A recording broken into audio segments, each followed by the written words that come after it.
Assalamu alaykum hurmatli televizor ko'ruvchilar. Dunyo Uyghur qurultayı tor televiziyasi күнділік xəvərlər proqramımızga xoş gəldinglar. Mən Hidayat Musacan. Tövəndə diqqətinizlər bugünkü xəvərlərimizin təfsilatında bolsun.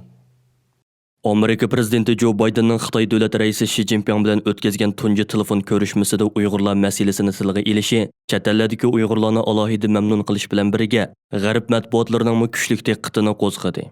Analizchilar bu Joe Biden hökumətinin xuddi sobiq Donald Trump hökumətidək Uyğurlar məsələsini özlərinin mühim gün tərtiblərindən biriga aylandırğanlığından deyrək beridi deb qaramoqda. Xəvərlərdən ma'lum bo'lishicha, Amerika prezidenti Joe Biden 10 fevral kuni kechda Xitoy davlat raisi Xi Jinping bilan telefonda ko'rishib, kishilik huquq, savdo va klimat masalalari ustida suhbatlashgan.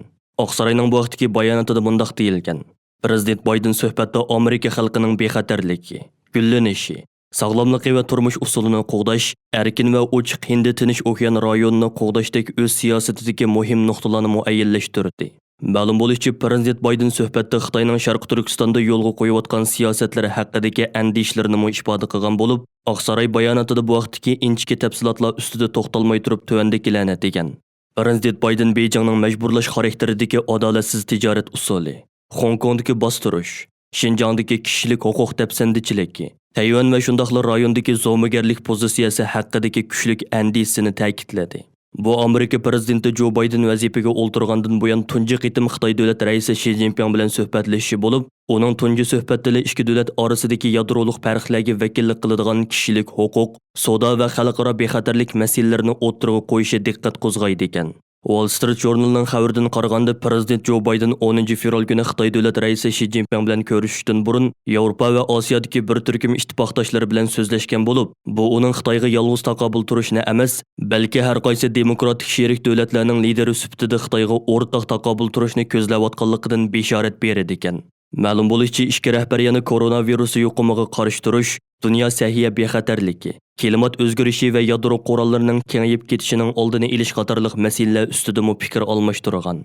Xabarlardan ma'lum bo'lishicha, Xitoy davlat raisi Xi Jinping bu qitimqi ko'rishda yana burunqi koni muqomini bozorga silib, Tayvan va Xinjiang masalasi Jongoning egilik huquqiga va zamin butunligiga berib taqiladigan masala. Bu Jongoning ishki ishi. Shunga Amerika tarafining bu masalada ehtiyotchan bo'lishini umid qilaman deb javob bergan.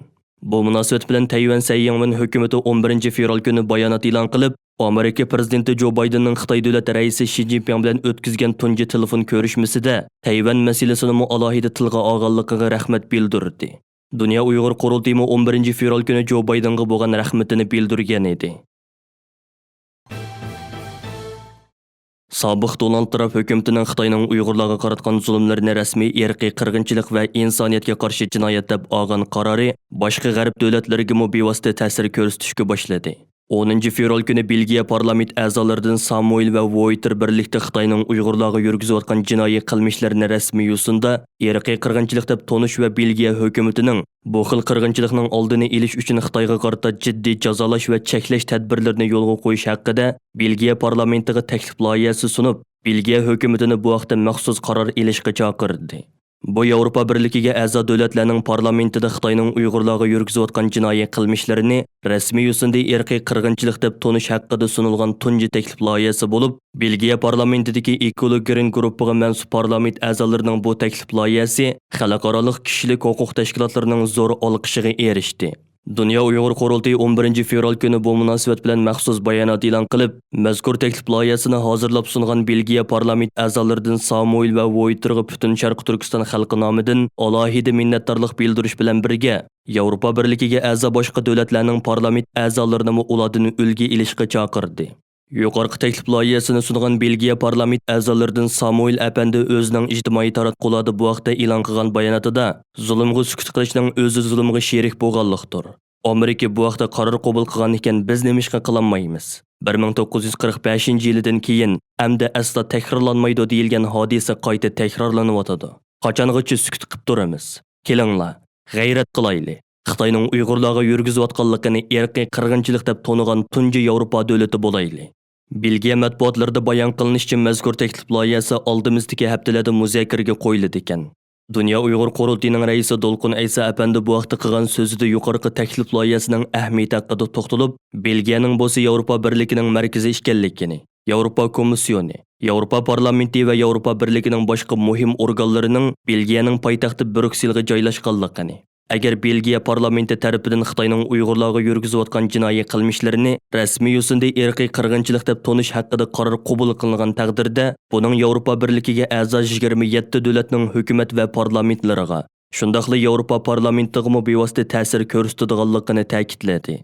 Dünya Uyghur qurultayı tarafidan xeyli burilib Brükseldagi Yevropa parlamentida maxsus ishxona ta'sis qilingan bo'lib, navbatda Koinstop apandi mazkur ishxonaning direktorlik vazifasini o'tab kelmoqda. 2018 yılı Dünya Uyghur qurultayı tarafidan Belgiyaning poytaxti Brükselda 5000 kishilik zo'r namoyish o'tkazilgan va bu namoyish ayni chog'da dunyo matbuotlarida zo'r inkas qo'zg'agan edi. Belgiya parlament a'zolaridan Samuel va Voiter tarafidan yuqorqi taklif loyihasi sunilgandan keyin Dünya Uyghur qurultayı va Belgiya Uyg'ur jamiyati Belgiya parlament a'zolarini va Belgiya hukumatini mazkur qaror loyihasini qo'llab ovoz qo'shishga chaqirib umumiy safarbarlik boshlatdi. Yaponiya parlamenti Davlat bexatarlik komissiyonining sobiq raisi Keiji Furuya apandi 10 fevral kuni Yaponiya parlamentida axborot e'lon qilish yig'ini chaqirib, ilgari Yaponiya parlamentida qurilgan Uyg'ur do'stlik guruhini kengaytib, hokimiyat beshidagi Demokrat partiyasi bilan boshqa o'qituvchi partiyalarga mansub parlament a'zolaridan tashkil topgan Yaponiya parlamentlar Uyg'ur birligini qurib chiqqanligini jakarlash bilan birga, mazkur birlikning Yaponiya parlamentida Xitoyning Uyg'urlarga yurgizayotgan zulmlarni darhol to'xtatishga chaqirib, maxsus qaror qabul qildirishga g'ayrat qiladiganligini bildirdi.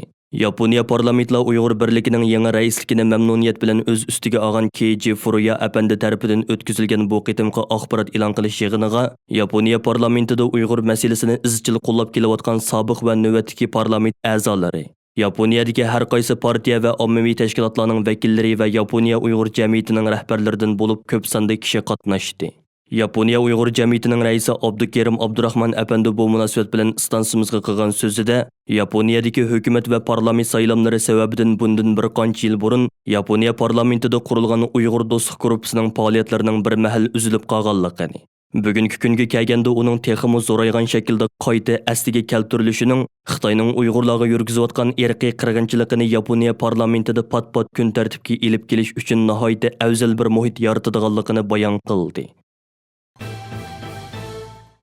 Amerika Xalqaro diniy erkinlik komiteti 10 fevral guvohlik yig'ini o'tkazib, xalqaro musofirlar vaziyati, Amerikaning musofirlar siyosati, musofirlikqa qabul qilish, siyosiy panohlik tilaguvchilarning rasmiyat ishlarida saqlanayotgan masalalar to'g'risida ko'chmanlar tashkilotlarining, sobiq Amerika hukumat amaldorlarining taklif fikrlarini angladi. Diniy ziyonkashlikdan qochgan musofirlar nomli guvohlik berish yig'inida Amerikaning musofirlarni qabul qilish programmasiga Uyg'urlarning mudaxil qilinishi, Uyghur siyosiy panohlik tilaguvchilarining rasmiyatlarining tezlatilishi talab qilindi. Ma'lum bo'lishicha, hozir dunyo miqyosida 80 million odam yurt makonsiz qolgan.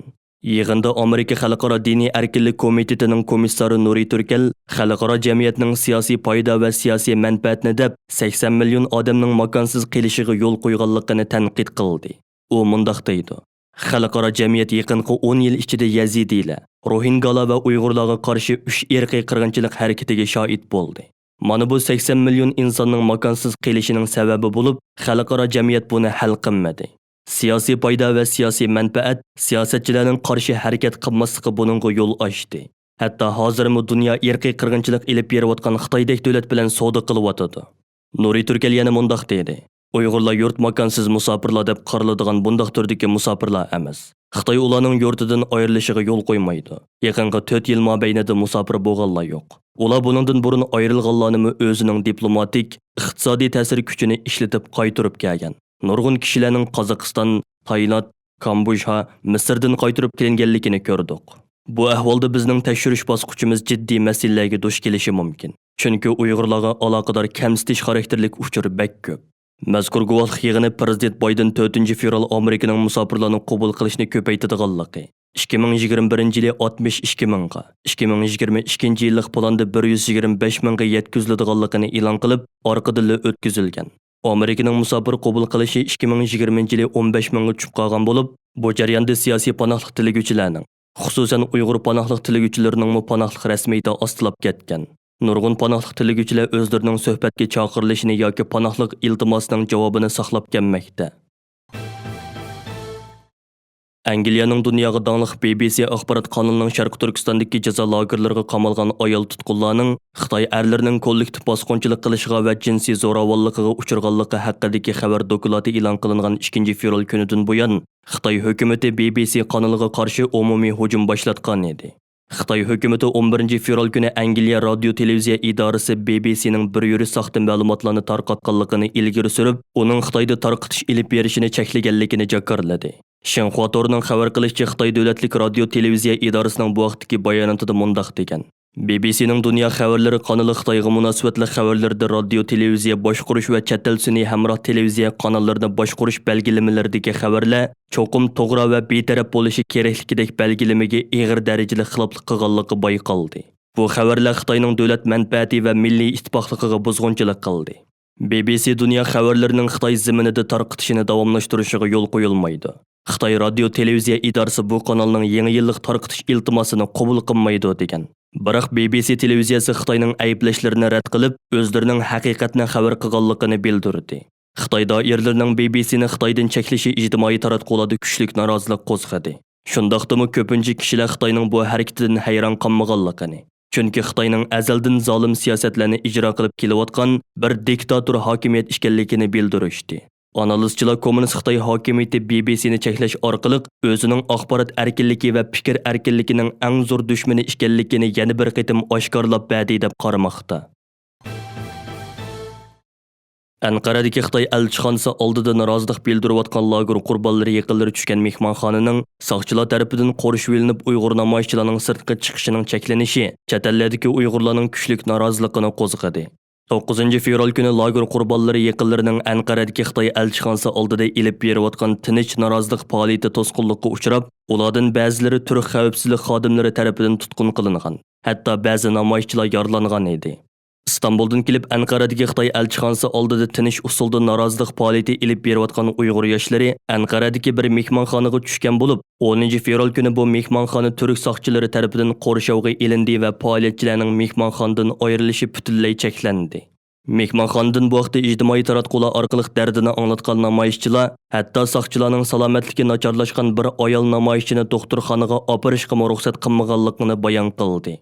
Mazkur faoliyatga qatnash uchun Konya va Istanbuldan kelgan lager qurbonlari yaqinlari turk soqchilari tomonidan tutilib, o'zlari turishliq shaharlarga majburiy qaytarib etilishga boshladi.